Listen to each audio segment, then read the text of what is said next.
और एक बेहद अहम और बड़ी खबर इस वक्त झांसी से, जहां एनकाउंटर हुआ है उस जगह पर एक कारतूस भी मिला।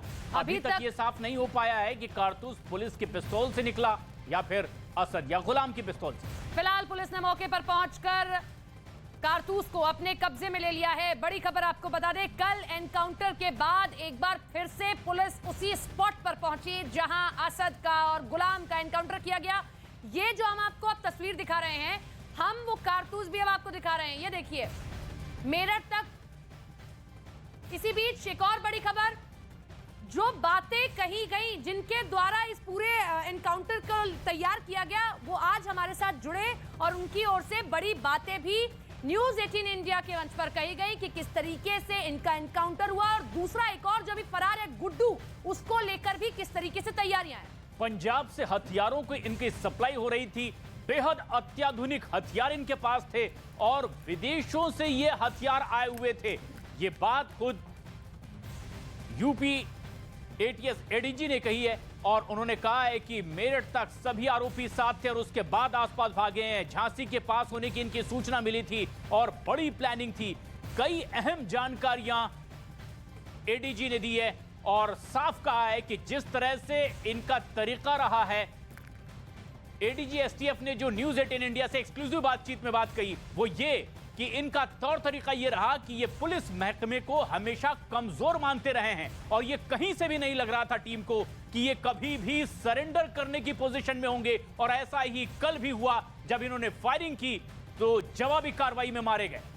इसी बीच गुड्डू मुस्लिम जो अभी भी गिरफ्त से बाहर है, उसको लेकर भी बताया कि देखिए वो मेरठ में मौजूद था, अतीक की बहन के घर पर मौजूद था, मेरठ में पनाह दी गई। उसका तरीका अलग है। वो मेरठ में किस तरीके से सादा लिबास में ट्रांसपोर्ट जो होता है, पब्लिक ट्रांसपोर्ट इस्तेमाल कर रहा है। जबकि अगर हम असद की और गुड्डू की बात कर रहे हैं, तो गुलाम की बात कर रहे हैं, तो वो किस तरीके से अपना ही वाहन का इस्तेमाल करते हैं।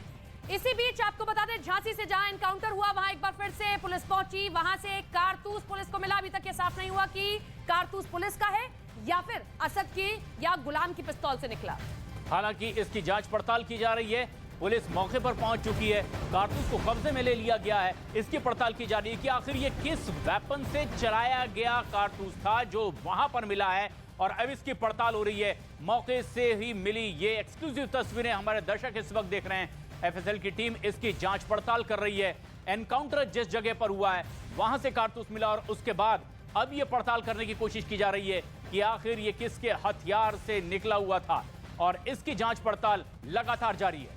एनकाउंटर में हर चीज का अपना एक महत्व होता है, इसीलिए एक बार फिर से इस कारतूस को लेने के लिए पुलिस पहुंची है। झांसी में पारीछा डैम के पास जिस जगह पर असद और गुलाम का एनकाउंटर हुआ था, एनकाउंटर के अगले दिन देखिए झांसी पुलिस वहां मौके पर पहुंची है। वहां का मौका मुआयना किया जा रहा है, कुछ जरूरी बातें नोट कर रहे हैं। सब इंस्पेक्टर दीपक धामा यहां पर मौजूद हैं, उनके साथ में एक सिपाही हैं सुखवीर सिंह, जो यहां पर लिखा पढ़ी कर रहे हैं। चूंकि जहां पर ब्लड गिरा हुआ था आप देख सकते हैं, और यहीं पर एक कार्ट्रिज का टुकड़ा भी पड़ा हुआ है जिसको यहाँ पर एंट्री की जा रही है। कुछ ऐसे जरूरी चीजें हैं जो पुलिस के रिकॉर्ड में आना छूट गई थी, शायद अब उसको दुरुस्त किया जा रहा है। थाने स्तर की जो लिखा पढ़ी होनी चाहिए वो लिखा पढ़ी की जा रही है। हालांकि एसटीएफ ने अपनी तरफ से ये एक एफआईआर दर्ज करा दी है। आप देख सकते हैं, ये देखिए बुलेट का एक हिस्सा यहाँ पर पड़ा हुआ है जो एनकाउंटर के दौरान यहाँ पर रह गया होगा। अब देखिए, तमाम लिखा पढ़ी के बाद अब झांसी पुलिस के ये सब इंस्पेक्टर आगे की ओर निकल रहे हैं। कुछ जरूरी चीजें कोई जरूरी चीजें वो एंट्री कर रहे हैं।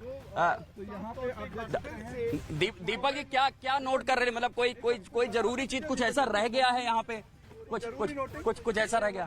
उसके लिए आए हैं, बता दिया जाएगा। आपको जो आवश्यकता होगी बताने वाली जो बात होगी बताया जाएगा। नहीं, जैसे एफआईआर एसटीएफ ने लिखाई थी तो पुलिस क्या कर रही है? देखिए, या बॉडी हैंडओवर के नहीं उस संबंध में नहीं है। तो घटना स्थल है तो पुलिस यहाँ देख रेख करती है। जी। तो आप देख सकते हैं, सब इंस्पेक्टर दीपक धामा का कहना है कि वो घटना स्थल का निरीक्षण करने आए हैं।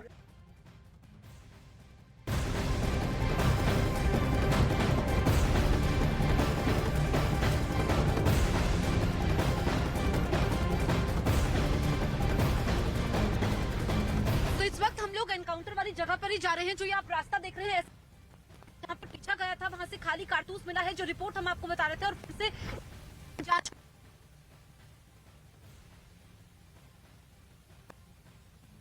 हमारी सहयोगी बेटा, जसप्रीत अब उसी जगह पहुंच रही हैं। नेटवर्क की कुछ प्रॉब्लम, लेकिन एक बेहद अहम खबर, कारतूस भी मिला है उसी जगह जहां एनकाउंटर हुआ है। तफ्तीश लगातार जारी है और यूपी पुलिस की टीम भी वहां पर पहुंची है, वो लगातार छानबीन कर रही है। लेकिन एफएसएल इसको तफसील से जांचने की कोशिश करेगी कि आखिर ये कारतूस जो यहां पर मिला है ये किसके हथियार में इस्तेमाल किया गया था। क्या ये असद या गुलाम के हथियार से चलाया गया या फिर एनकाउंटर में सुरक्षा वालों की ओर से चलाया गया। ये एक बेहद अहम अपडेट। और ये जो तस्वीर आप देख रहे हैं, जब इसकी खबर लगी अतीक को कि एनकाउंटर में उसका बेटा ढेर हो गया है तो रोने लगा है। और ऐसे में जबकि पुलिस कस्टडी मिली है, उससे आगे की पूछताछ होगी उमेश पाल हत्याकांड मामले में। ये तस्वीरें आप देख रहे हैं असद और भाई अतीक, आप देख रहे हैं अशरफ को जो अपने भाई अतीक के साथ पुलिस की कस्टडी में। और ऐसे में जबकि इनसे पूछताछ हो रही थी, खबर मिली कि बेटा असद एनकाउंटर में मारा गया है, तब ये फूट फूट कर रोने लगा।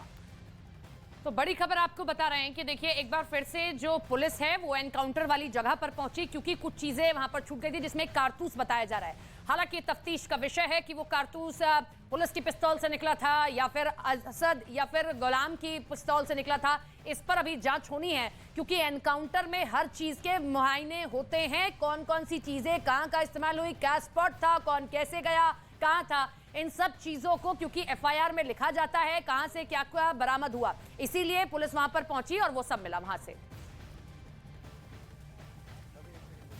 तो जो हम आपको रिपोर्ट दिखा रहे थे, दरअसल जिस कारतूस का हम जिक्र कर रहे थे, खाली कारतूस, एक बार फिर से मैं आपको तस्वीरें दिखा रही हूँ। देखिए फिर से पुलिस की टीम यहाँ पर पहुंचेगी। ये खाली कारतूस है जो हम आपको न्यूज़ 18 के कैमरे पर दिखा रहे हैं। ये दूसरा खाली कारतूस यहाँ से मिली है। अब इसकी भी एफएसएल जांच होगी कि क्या ये कारतूस जो है, ये खाली कारतूस, क्या ये पुलिस ने फायरिंग की थी तब का है या फिर ये गुलाम और असद की तरफ से ये चलाया गया था। अब यहाँ पर पुलिस पहुंचेगी। एक और ये स्पॉट जो मुठभेड़ यहाँ पर हुई है, क्योंकि अभी भी यहाँ पर खून है, आप देख सकते हैं ये खून है, बाकी चीजें यहाँ से क्लियर कर दी गई है। अतीक अहमद क्यों रोया? क्योंकि उसका पूरा संसार चला गया। जब उसका बेटा चला गया है तो ना ही वो सवालों के जवाब दे रहा है, ना ही वो तफ्तीश में हाथ बटा रहा है, बल्कि वो रोने लगा। और उसने न जाने कितने घरों के चिराग बुझाए। जब उसका अपना जिगर का टुकड़ा चला गया तो वो गिड़गिड़ा रहा था और कह रहा था कि ये सब मेरी गलती की वजह से हुआ है। उसने कहा कि उसी ने असद को ऑर्डर दिया था और उसके बाद ये सब होता है। एक रिपोर्ट के जरिए आप इस पूरी कहानी को समझिए।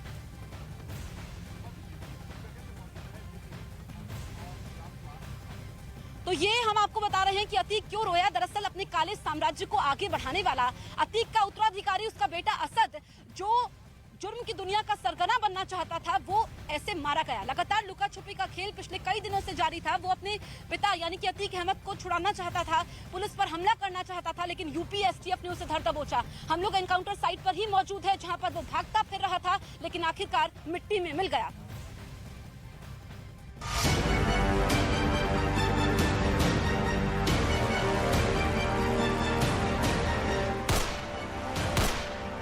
हमारी जो एसटीएफ है, एटीएस है तथा सिविल पुलिस है, वो इनके उन्मूलन और सफाई में आगे भी कार्य करेगी। अपने ही जाल में फंसा माफिया का बेटा, अपने ही प्लान ने मौत के मुंह तक पहुंचा। बहुत बड़ी जहाँ पे जो कार्रवाई हुई है वहाँ पर दो जो शूटर थे 5 लाख इनामिया, उनकी वो मारे गए हैं। पूरे 48 दिन तक माफिया अतीक का बेटा असद और शूटर गुलाम मोहम्मद पुलिस और यूपी एसटीएफ को चकमा देते रहे। लगातार अपने ठिकाने बदलते रहे, कभी दिल्ली तो कभी यूपी एमपी बॉर्डर और कभी यूपी राजस्थान बॉर्डर, लेकिन दोनों अपने ही बुने जाल में ऐसे फंसे जिसका अंजाम मौत पर जाकर खत्म हुआ।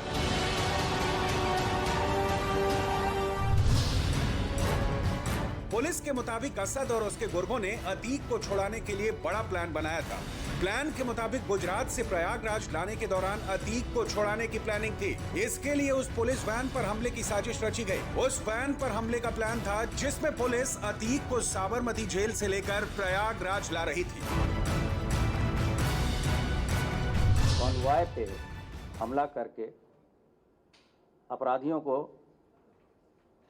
छुड़ाया जा सकता है और जिस तरह की जघन्य हत्या इन लोगों ने 24 फरवरी को की थी, उसको देखते हुए हमारी स्पेशल फोर्सेस तथा सिविल पुलिस की विशेष टीमें लगाई थी। जिस जगह असद और शूटर गुलाम मोहम्मद का एनकाउंटर हुआ वहां से झांसी की दूरी महज 20 किलोमीटर है। अतीक को इसी से सटे झांसी हाईवे के जरिए साबरमती से प्रयागराज लाया जा रहा था। पुलिस के पास इनपुट था कि असद और गुलाम अतीक को छुड़ाने की फिराक में थे। सूचना थी कि इनके ऊपर इनके कॉन्वॉय पे अटैक करके इनको छुड़ाने का प्रयास किया जा सकता है। तो उन संभावनाओं को देखते हुए हम लोगों ने सभी तरह की प्रिकॉशंस और लिए थे। हालांकि इस प्लानिंग से पहले पुलिस और यूपी एसटीएफ असद को ढूंढने के लिए पिछले 48 दिनों से उसका पीछा कर रही थी। पिछले 15 दिन से असद की लोकेशन उत्तर प्रदेश और मध्य प्रदेश के बॉर्डर पर मिल रही थी। इस दौरान कई बार असद की लोकेशन यूपी और राजस्थान बॉर्डर पर भी ट्रेस हुई। इसके बाद से ही एसटीएफ ने इन्हें दबोचने के लिए यहां डेरा डाल दिया। बॉर्डर से सटे 10 जिलों में एसटीएफ की टीम असद और गुलाम मोहम्मद की लोकेशन तलाश रही थी। एनकाउंटर से 3 दिन पहले दोनों की लोकेशन झांसी और उससे सटे इलाके में मिली थी। उसी वक्त अतीक को साबरमती जेल से प्रयागराज लाया जा रहा था। इसके बाद एसटीएफ ने डिप्टी एसपी नवेंदु कुमार और डिप्टी एसपी विमल कुमार की अगुवाई में 12 जवानों की टीम को इन्हें ढूंढने के लिए लगा दिया। काफ़ी मेहनत के बाद एसटीएफ की टीम ने फाइनली इनको ट्रैक डाउन करने में इनको सफलता प्राप्त हुई। हमें पहले से जानकारी थी कि इनके पास सोफिस्टिकेटेड वेपन्स हैं। एसटीएफ टीम पूरी तैयारी के साथ थी और झांसी में आज जो मुठभेड़ हुई है इसमें असद और गुलाम जो इस घटना के प्रमुख शूटर्स थे वो मारे गए हैं। इस घटना को पूरे देश ने लगभग लाइव देखा था क्योंकि सीसीटीवी फुटेजेस उपलब्ध थे।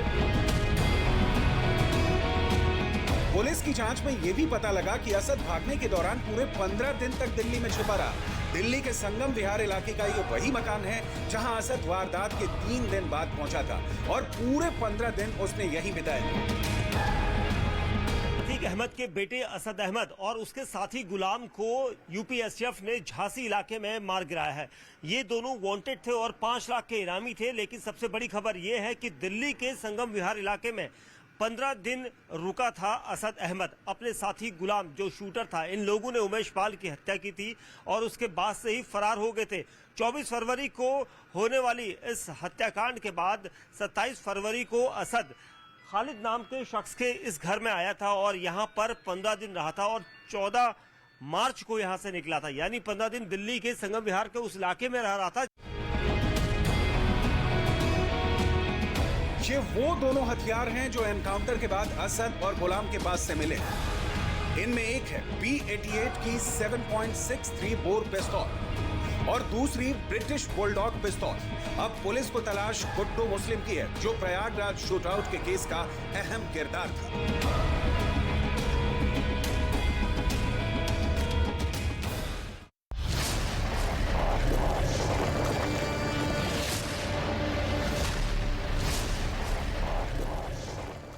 सामने आए हैं। इसका एक वीडियो भी सोशल मीडिया पर वायरल हो रहा है जिसमें अमेरिका का P-8 पोसाइडन विमान उड़ता दिख रहा है, लेकिन दावा किया जा रहा है कि रूस के फाइटर जेट ने उसे वहां से खदेड़ दिया। इसी काला सागर के ऊपर पिछले महीने भी अमेरिका और रूस की जंग होते होते बची थी। तब भी रूस के एक लड़ाकू विमान ने अमेरिका के एक ड्रोन को टक्कर मार दी थी जिसके बाद वो समंदर में क्रैश हो गया था। और दावा है कि उसी काला सागर के ऊपर आसमान में 1 महीने के अंदर रूस और अमेरिका ने दोबारा एक दूसरे की आंखों में आंखें डाल दी।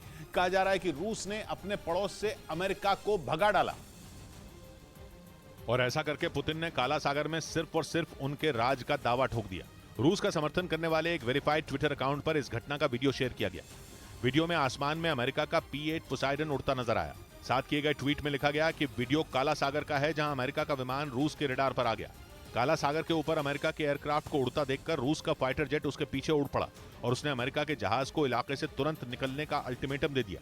यानी अगर ये दावा सही है तो इस बार भी अमेरिका का वही अश्रुआत जो मार्च में हुआ था। पिछले महीने भी रूस के फाइटर जेट ने काला सागर के ऊपर गश्त लगा रहे अमेरिका के ड्रोन को मार गिराया था, जिसका अमेरिका ने वीडियो भी जारी किया था।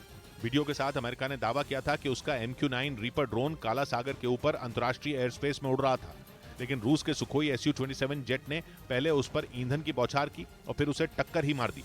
कहा गया था कि टक्कर की वजह से अमेरिका का ड्रोन काला सागर में क्रैश हो गया था। अतीक अहमद के बेटे और उमेश पाल हत्याकांड के आरोपी असद के एनकाउंटर के बाद गुड्डू मुस्लिम यूपी पुलिस की स्पेशल टास्क फोर्स का